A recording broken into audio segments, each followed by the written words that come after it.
Ya Rasulullah, ya Habiballah, tak pernah ku tatap wajahmu. Assalamualaikum warahmatullahi wabarakatuh.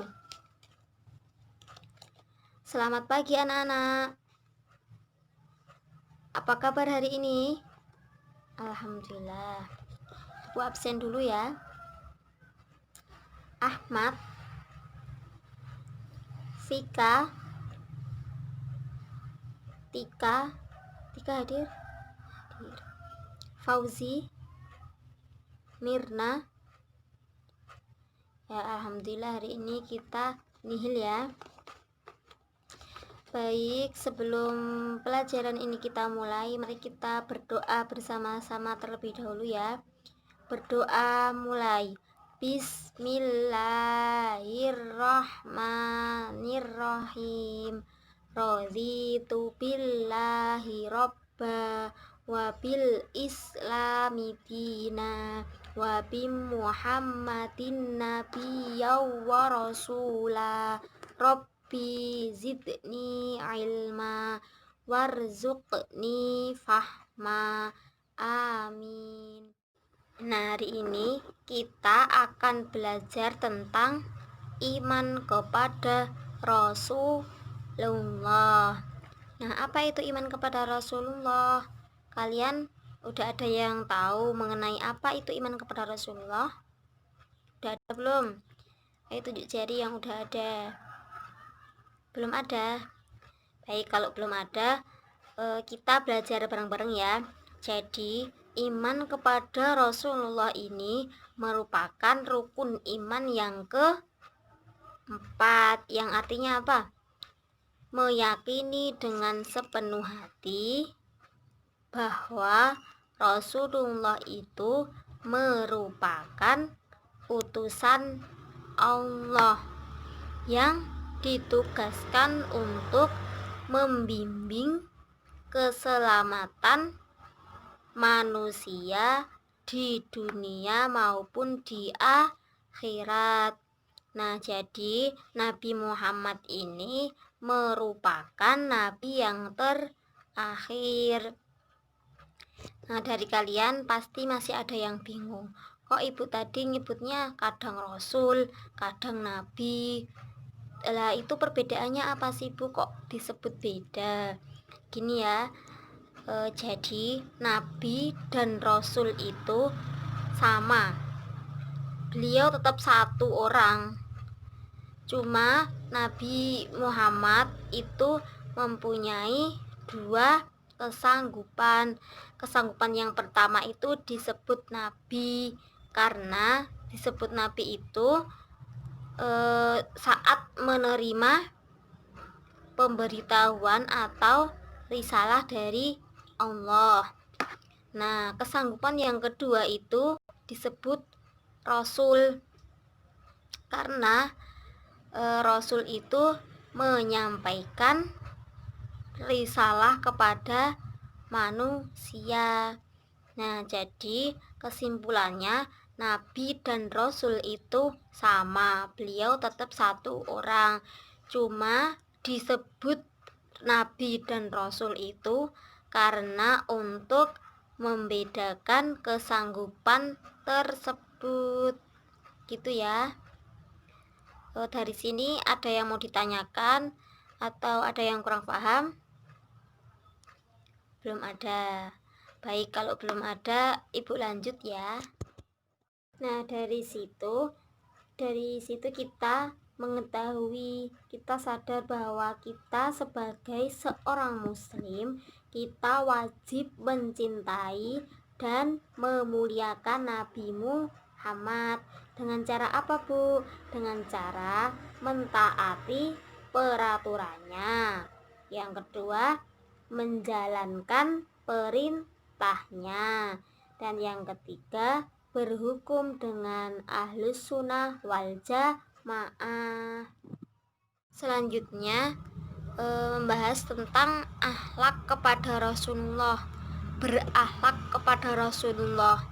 Nah, itu Seperti apa sih Bu kalau mau berakhlak kepada Rasulullah itu? Yang pertama, tentunya kita harus mencintai Rasulullah. Yang kedua, memperbanyak sholawat. Yang ketiga, membenarkan apa yang disampaikan oleh Rasulullah. Selanjutnya kita akan membahas sifat-sifat baik Rasulullah dan apa? Sifat mustahil Rasulullah. Nah, sifat baik Rasulullah itu sifat yang harus diteladani dan wajib dicontoh. Sifat baik Rasulullah itu ada 4.